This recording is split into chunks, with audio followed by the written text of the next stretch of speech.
Ohum Resulullah aleyhissalatu vesselam aydıptır. Fe innallaha teala ve tekaddes zarabe ma yahrucu min ibni Adem meselen lid-dünya ravahul İmam Ahmed. Ey Zahhak diptir. Yadından çıkarma diptir. Pek Allah Teala dünyanın meselini eyni yank aydan gurrunme vurdu diptir. Ey Zahhak, Allah Teala dünyanın meselini eyni yankı gurrunme de vurdu diptir. Şu dünyada de ey cemaat Resulullah'ın sözü haşa. Şu dünyada qaytaydayn bir adam qaza iyenine on vitamini gücü bedenine singenden sonra şu qaza ne bolya iyi biçen zadi adama bir yığırıncı yük bolya adama. Niçe şondan savulsan adam rahat bolya da Huday Teala da ey yaş dostlar oğul, kız, gillimiz, çağılımız bilen bile terbiyet vermeli gurrunları haşla. İnşallah men işte bir açıklar baydan. Allah Teala dünyanı şona misal vurdu diptir. Yani näme? Yani dünya dip näme aydılya? Haram gülmek, haram çörek, haram kepleşmek. Her zat haram olsa şona dünya değil ya. Bir adamda haram ip ya haram gülüşte uzaklaşıp bernamazı şoda.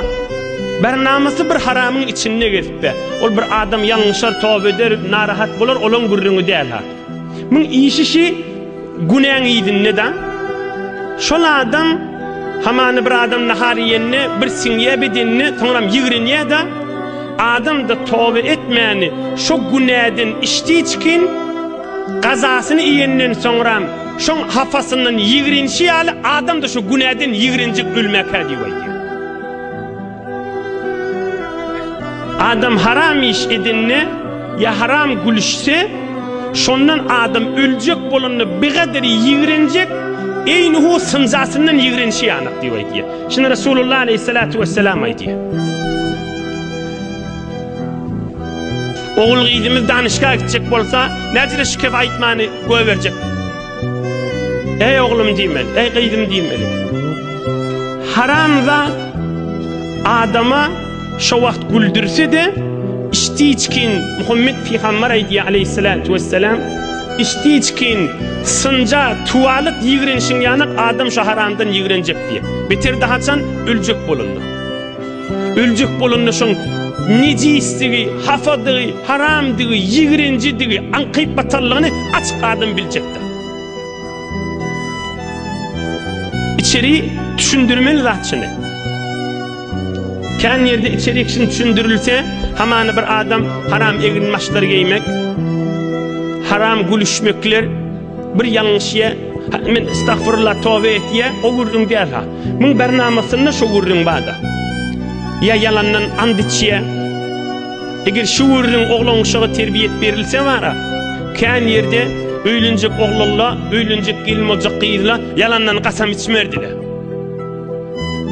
Allah'ın adını ortağa oklap, Kur'an'ın üstünde elini koyup, vallahi deyip, billahi deyip, sonra birbirine lanet aytışmazdılar. Aymen edem beydiye, aymen dedem beydiye deyip, Kur'an'ı, Allah'ın adını oyun tutmazdılar. Şu terbiyet üstüne koyulan varsa.